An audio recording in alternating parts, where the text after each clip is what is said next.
அதாவது 100 பேர் டெட்டனஸ்னால பாதிக்கப்பட்டால் குறைஞ்சது 50லிருந்து அதிகபட்சம் 90 பேர் வரைக்கும் இறந்து போயிடுவாங்க. அந்தளவுக்கு அதிகமான உயிரிழப்புகளை டெட்டனஸ் ஆனது ஏற்படுத்தி வந்தது. ஒரு இரும்பு கம்பியை பயங்கரமாக சுட வச்சுட்டு அந்த ஹீட்டாக இருக்கக்கூடிய இரும்பு கம்பியை வச்சு காயத்தில் சூடு வைக்கிறது.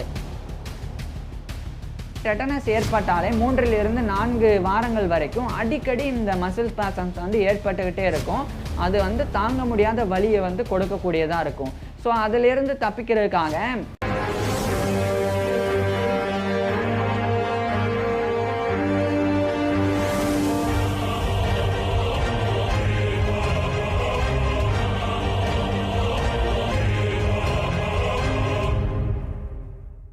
டெட்டனஸ் வேக்சின் கண்டுபிடிக்கப்படுறதுக்கு முன்னாடி மருத்துவ உலகம் சந்தித்த பாதிப்புகள் என்னென்னன்றதையும் அந்த பாதிப்புகளை சமாளிக்க கையாளப்பட்ட சிகிச்சை முறைகள் என்னென்னன்றதையும் பார்க்கலாம்.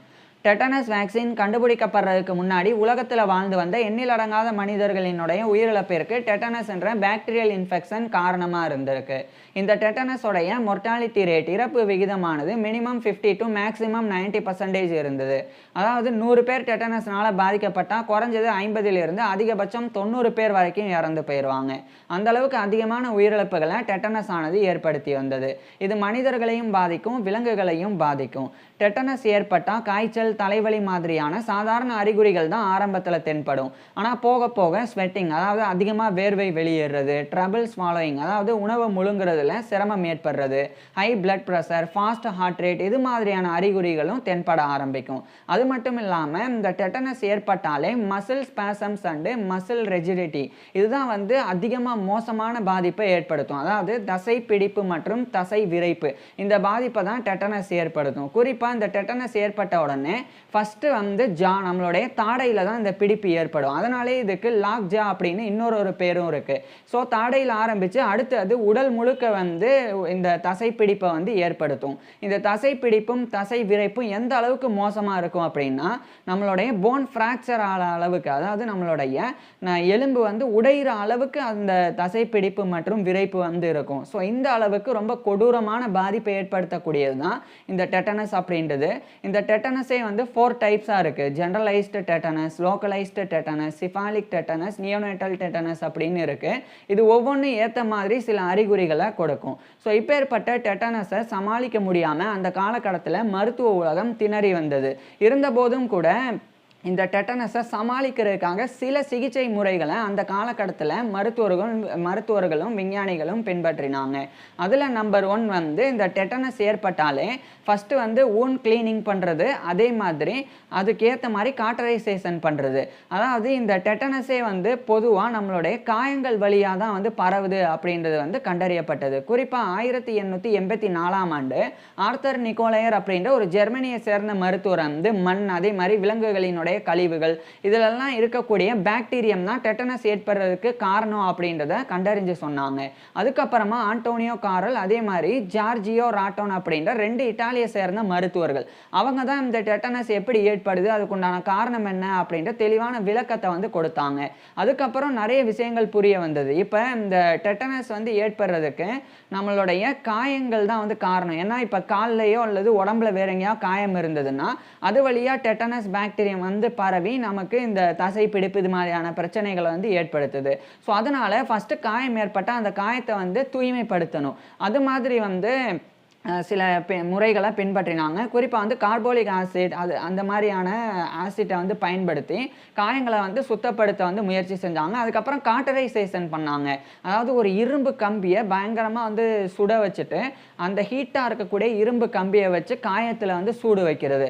அது மாதிரி பண்ணுறதன் மூலமாக இந்த காயத்தில் இருக்கக்கூடிய அந்த பாக்டீரியா இறந்து போயிடும் அப்படின்னு சொல்லி கருதி இந்த முறைகளெல்லாம் பின்பற்றப்பட்டது. ஆனால் இது எதுவுமே அந்த அளவுக்கு கை கொடுக்கலை.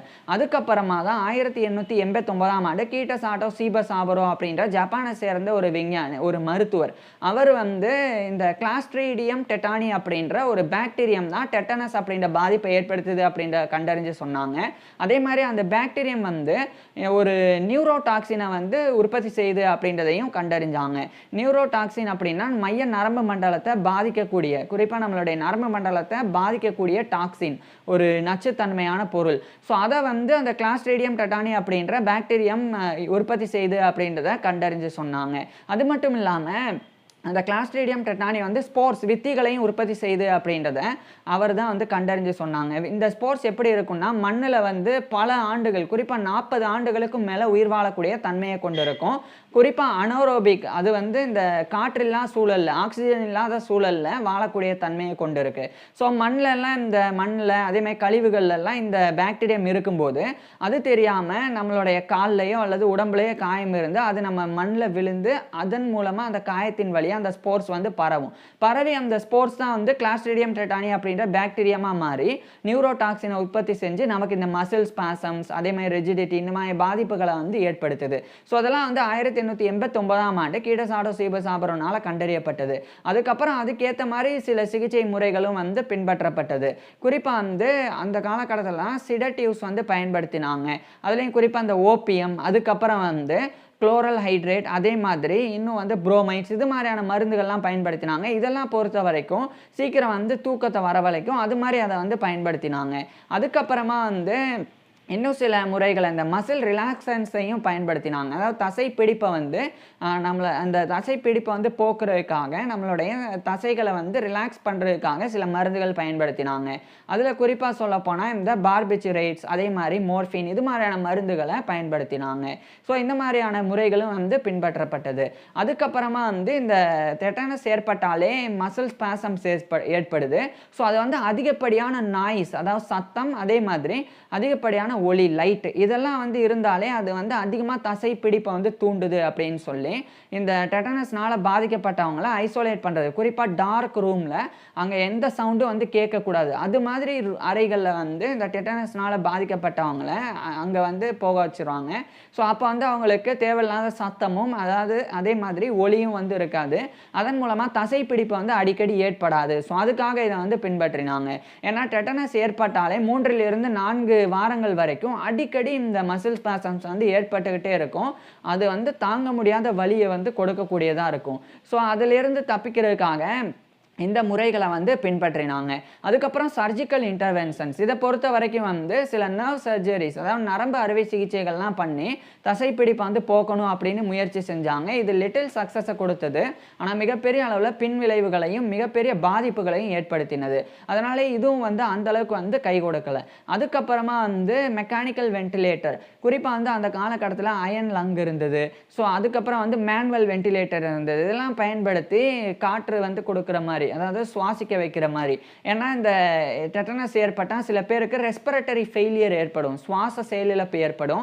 அதனால இந்த செயற்கை சுவாசம் இருக்கணும். ஸோ அது மாதிரியான விஷயங்கள் அந்த காலகட்டத்தில் பின்பற்றப்பட்டது. அதுக்கப்புறம் 1890களில் ஆன்டிடாக்சினை வந்து கீட்டசாடோ சீபசாபரோ வந்து எமில் வான் பேரிங் அப்படின்ற ஒரு ஜெர்மன் பிசியாலஜிஸ்ட் கூட இணைஞ்சு கண்டுபிடிச்சாங்க. அந்த ஆன்டிடாக்சினை பொறுத்த வரைக்கும் டெட்டனஸ் ஏற்பட்டவங்களுக்கு வழங்கப்படும். அதன் மூலமாக டெட்டனஸ்னால பாதிக்கப்பட்டவங்க காப்பாற்றப்படுவாங்க. ஆனால் இதில் என்ன பிரச்சனைனா டெட்டனஸ்னால ஏற்பட்டது உடனடியாக கண்டறியப்பட்டு இந்த ஆன்டிடாக்சின் வந்து கொடுக்கணும். கொஞ்ச காலம் வந்து நகர்ந்துருச்சுன்னா இந்த டெட்டனஸ் ஏற்பட்டு இப்போ 3-4 வாரம்லாம் ஆயிடுச்சுன்னா அதுக்கப்புறம் ஆன்டிடாக்சின்லாம் கொடுத்தா பெருசாக வந்து பலன் அளிக்காது. ஸோ இந்த மாதிரியான முறைகள் தான் அந்த காலகட்டத்தில் இந்த மாதிரி சிகிச்சை முறைகள் தான் பின்பற்றப்பட்டு வந்தது. ஆனால் எதுவுமே அந்த அளவுக்கு வந்து எஃபெக்டிவாக கை கொடுக்கல.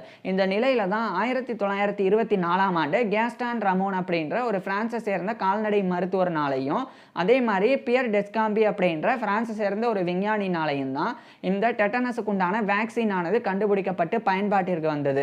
அதுக்கப்புறம் தான் 2ஆம் உலகப் போர் 1939 to 1945 வரைக்கும் நடந்தது. அப்போ இந்த வேக்சின் மிகப்பெரிய அளவில் கை கொடுத்தது.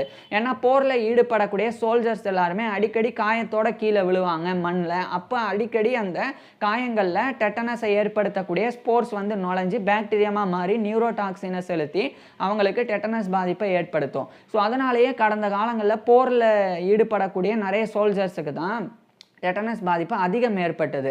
ஸோ அந்த மாதிரி இருக்கும்போது இந்த 2ஆம் உலகப் போரில் அந்த பாதிப்பு எதுவும் ஏற்படாமல் இந்த டெட்டனஸ் வேக்சின் வந்து நிறைய சோல்ஜர்ஸை காப்பாற்றியது.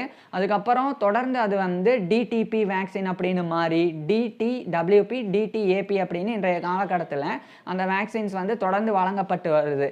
இந்த அளவுக்கு மோசமான பாதிப்புகளை இந்த டெட்டனஸ் ஏற்படுத்தினது. ஒரு உதாரணம் சொல்கிறேன். டெட்டனஸ் வேக்சின் கண்டுபிடிக்கப்பட்ட பிறகும் கூட 1990ஆம் ஆண்டு மட்டும் இந்த உலகத்தில் 3,56,000 பேர் டெட்டனஸ்னால உயிரிழந்தாங்க. அதுக்கப்புறம் 2015ஆம் ஆண்டு இதே டெட்டனஸ்னால இந்த உலகத்தில் வாழ்கிற 2,09,000 பேர் பாதிக்கப்பட்டு 59,000 பேர் வரைக்கும் இறந்து போனாங்க. ஸோ இந்த அளவுக்கு இதெல்லாமே வந்து டெட்டனஸ் வேக்சின் எடுத்துக்காதவங்களுக்கு தான். டெட்டனஸ் வேக்சினை வந்து எடுத்துக்கிட்டவங்களுக்கு இந்த பாதிப்பு எதுவும் ஏற்படுறது இல்லை. ஸோ டெட்டனஸ் அப்படின்னா என்னன்னு கூட இன்றைய காலகட்டத்தில் நிறைய பேருக்கு தெரியாமல் இருக்குது.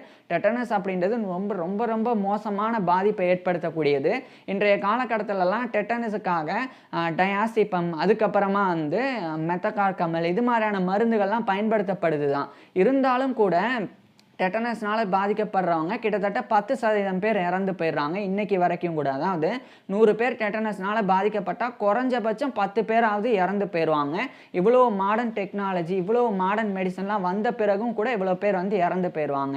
அந்தளவுக்கு கொடூரமானது தான் டெட்டனஸ். ஸோ இந்த டெட்டனஸ் வந்து டெட்டனஸ் வேக்சின் கண்டுபிடிக்கப்படுறதுக்கு முன்னாடி இதை சமாளிக்கிறதுக்கு மருத்துவ உலகம் என்னெல்லாம் பண்ணாங்க அப்படின்றதையும் அந்த சிகிச்சை முறைகள் என்னென்ன அப்படின்றதையும் நான் வந்து ஃபுல்லாக இப்போ வந்து பேசிட்டேன். இப்போ இந்த டெட்டனஸ் வேக்சின் இது எப்படி கண்டுபிடிக்கப்பட்டது அப்படின்றதே சுவாரஸ்யமான ஒரு தகவல் தான். அதை நான் ஏற்கனவே ஃபுல்லாக பேசியிருக்கேன். அதை பார்க்குறதுக்கு கீழே டிஸ்கிரிப்ஷனில் லிங்க் கொடுக்குறேன், கட்டாயமாக பாருங்கள்.